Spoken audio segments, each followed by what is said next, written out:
Shelters by Jesus podcast.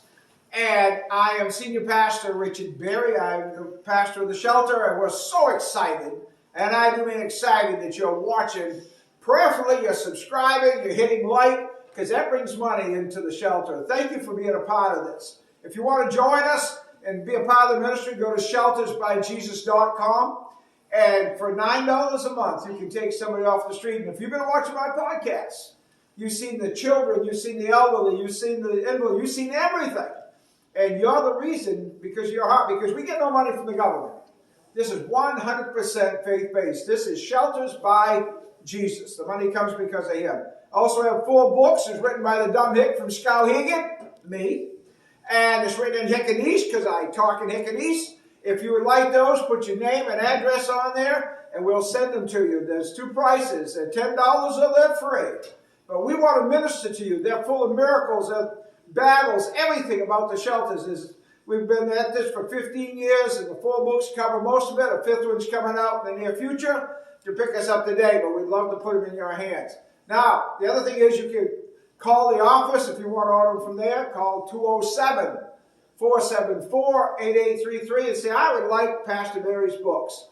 Give them your name and address. And if you want a tour, our Chief of Staff, Seth Roberts, just loves to do tours. He's a regular tour guide. Call us up. He'll tell them you want a tour. You'll get to meet the people, these kids, and all of them. You'll get people you see on the podcast. If they're still there, you'll get a chance to meet them. So welcome. Today, we have an exciting time. I am in North Monmouth, Maine, and I'm at the North Monmouth Community Church, and the pastor of the church is on my board. Actually, it was his idea that I be on the podcast. So if I stink, you blame him, because I was looking to be on a podcast. So anyway, Pastor Ed Spencer, this is his church, he's the pastor. And what do you got to say, Pastor Ed? Thank you, Pastor Berry. Thank you all for listening today. Pastor Berry wanted to do a podcast here based on what this ministry, what the shelter has meant to us as a church. And so this will be in 2 parts. But and in all honesty, folks, I'm telling you, the truth is I wanted to buy 10 books, send $100 up there, and take care of his budget for 4 or 5 years, and not really, we had enough going on, and yet Pastor Berry wouldn't take him unless he came and spoke to our church first. That was 5 years ago. I'm now on the board, and we're neck deep in ministry with this shelter and with Pastor Berry, so we're honored to, but I wanted you to hear from people what this ministry, the shelter, means to us here as a church body. The changes that it has made. So with us right now is our senior elder, Vern Keith, is sitting here, and Jim and Wendy Chapman. And Jim and Wendy got a unique perspective because they have family members being taken care of. But our senior elder, Vern, has been here from day 1 for this. So, Pastor, I just wanted you to talk to them and ask them what that has meant to this church. All right, here we go. I'm so excited you guys will be on my podcast. You know how much fun I have coming. I just got out and preaching and saying stupid stuff, and they still stuck around for this. So I tell you, I'm going to start with Vern. Vern, just share it. Pastor Ed says you've got something you want to share about how this affected the church. And since you're one of the elders, you're one of the overseers, you've seen if there's any changes, you've been a part of it and seen it. So what can you share with us? Well, when the time Shelters by Jesus came here, our church was in a transition period of the age of the population and ministries here at the church. And then it came at a right time where all of a sudden it just fell into place. And there was things to be done, and it's added a lot. There are people that you would never have thought to volunteer to help or pitch in. Anytime they've gone to the shelter, have come back and felt like they were touched by a miracle. I've met a bunch of you people coming up, and your people are awesome, by the way. When they come up there, they let us know where they're from, and they come up with all kinds of goodies. So we appreciate you guys doing that, by the way. And it's added to our Sunday service. Pastor Berry speaks here regularly. He usually brings, this is probably the smallest staff he's brought, but they were the most important. one of our own family members has become one of the most important people up there. It was great to see her today and see Amen. how well she's doing. Well, I want to tell you, having Marilyn there, and if you guys will watch my podcast, we're calling Marilyn the podcast diva now. She's a 78-year-old. She's going around doing so many things. She's on a lot of my podcasts because she's teaching classes. She's running laundry rooms. She's running storerooms. And oh man, Marilyn is so involved. And she came out of this family.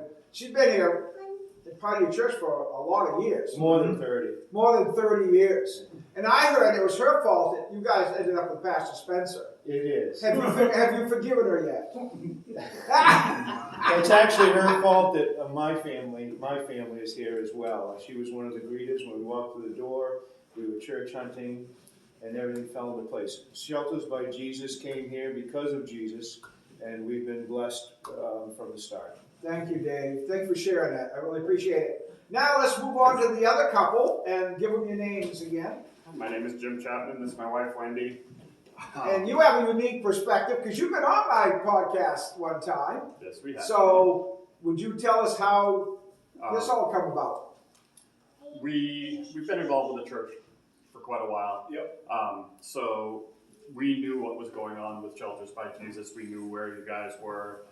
We'd even been through the shelter down in Lewiston a couple of times to attend service and bring them food. And the Lewiston one was one that came off. That was with Shelters by Jesus LA. So Yep. we're in Skowhegan. Yep. But you guys are close to Lewiston too. Yep. So. Yeah, we used to live 3 houses down from the shelter So, in okay. Lewiston.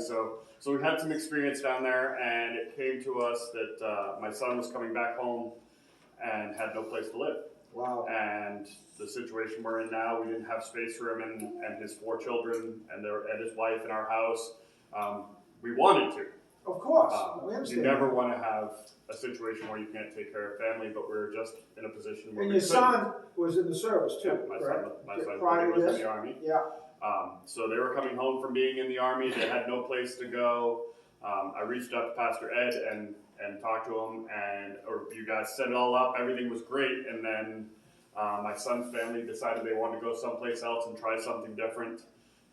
They tried that, and it was a bad situation for them. Yeah, they should have. And Yeah. they came back and they asked you guys for help, and you guys were willing. The immediate response was, be here tonight. We don't know where we're putting you yet, but we will have you taken care of. And they've been very happy and very satisfied with the position up there.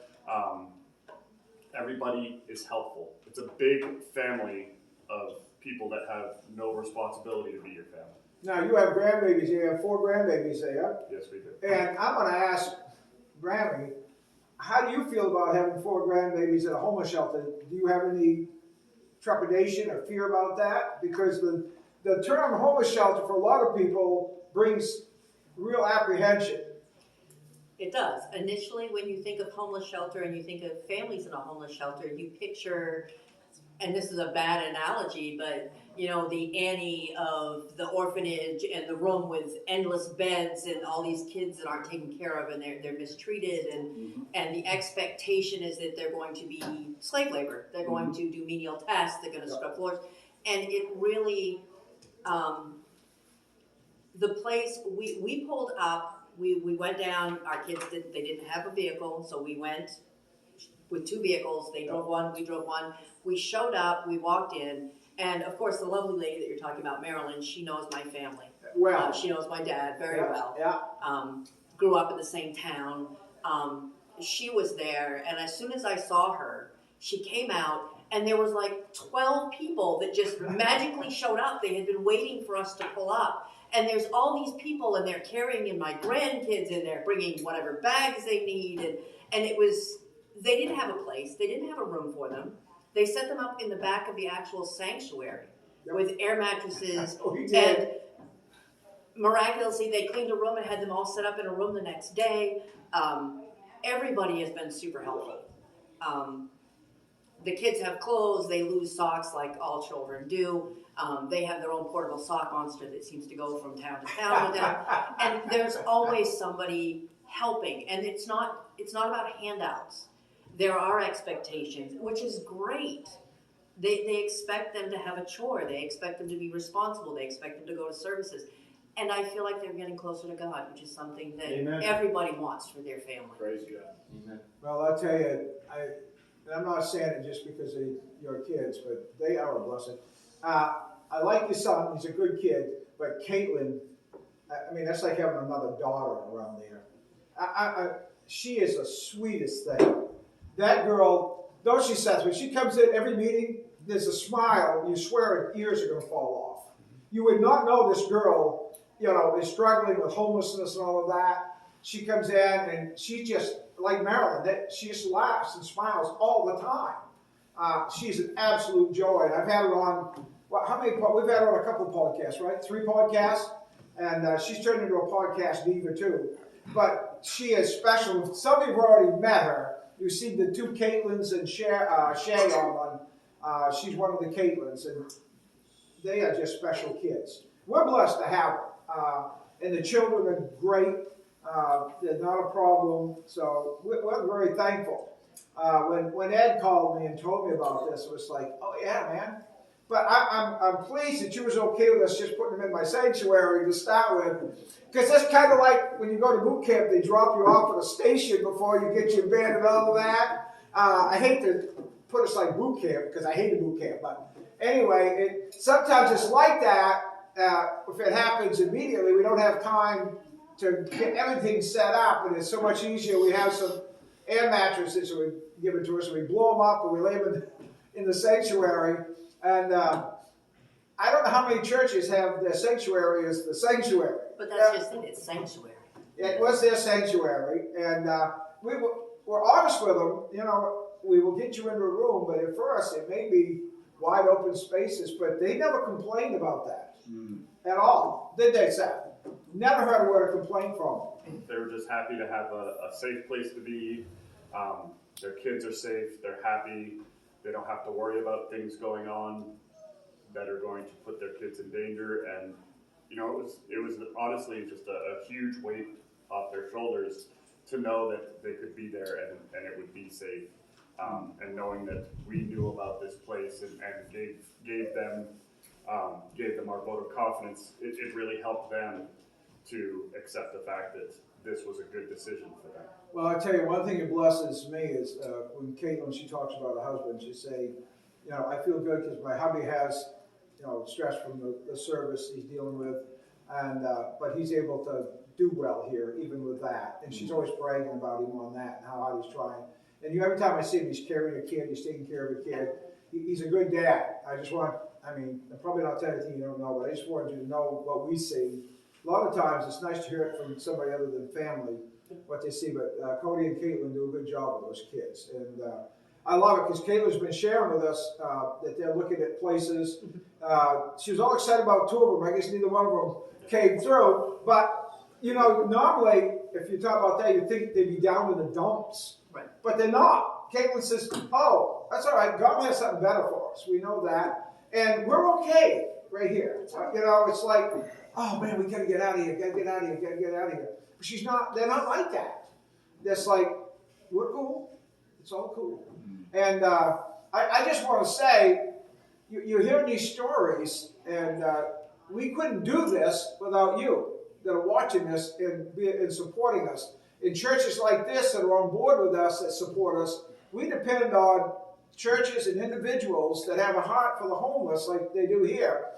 These guys support our shelter. They ended up being recipients of it to their family. And in Maryland now, because Maryland isn't, I don't even think of her as a resident. She's a beast there. She's a working machine. She's on staff. So I guess you could say she's a resident because she lives in the building. But coming out of here, but we couldn't do this for these folk unless you support us.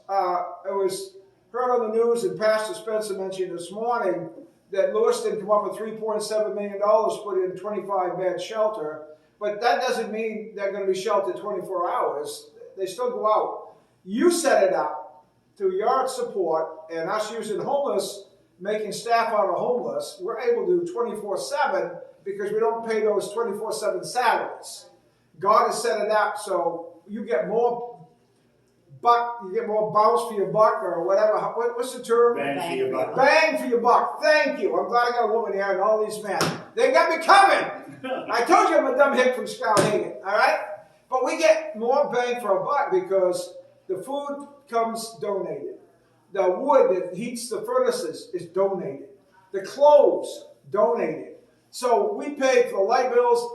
They gave us $3.7 million, man. We'd have the Taj Mahal there with everything that we have donated to us. I mean, it would be incredible. But we don't. But I'll tell you what, our bills are paid. And they're paid because you send $9, many of you multiple of 9. But we have people on Social Security sending 9. I spoke down in Tennessee to a young man, his father's a pastor, and he went to his dad, and he says, Dad, I want to do $9 a month. I said, son, you're saving up to go to college. You're only working part-time at the Dairy Queen. And he says, I want to give $9 out of what I've saved to go to college. I can do $9 a month. I want to be a part of this. We take that very serious. And that's why every penny's accounted for. We stretch our pennies. But we couldn't do it without the college student, the Social Security mom and dad and grandma and great-grandma, the churches that get on board. We can't do it without you. So thank you. And if you want to come see us, we're at 12 McClellan Street, Skowhegan. And Saturday night, we have a live service. We have live worship music at 5:30, and they are crazy good. And then we have this crazy dude, the dumb hick from Skowhegan, preaching at 6 o'clock. And we'd love to have you tune in and check him out. You know, we don't have Larry the cable guy, but we got the crazy guy, the dumb hick from Skowhegan. He's a little entertaining at times. So anyway, we're going to finish up this podcast. Keep watching, and just remember, you all come back now.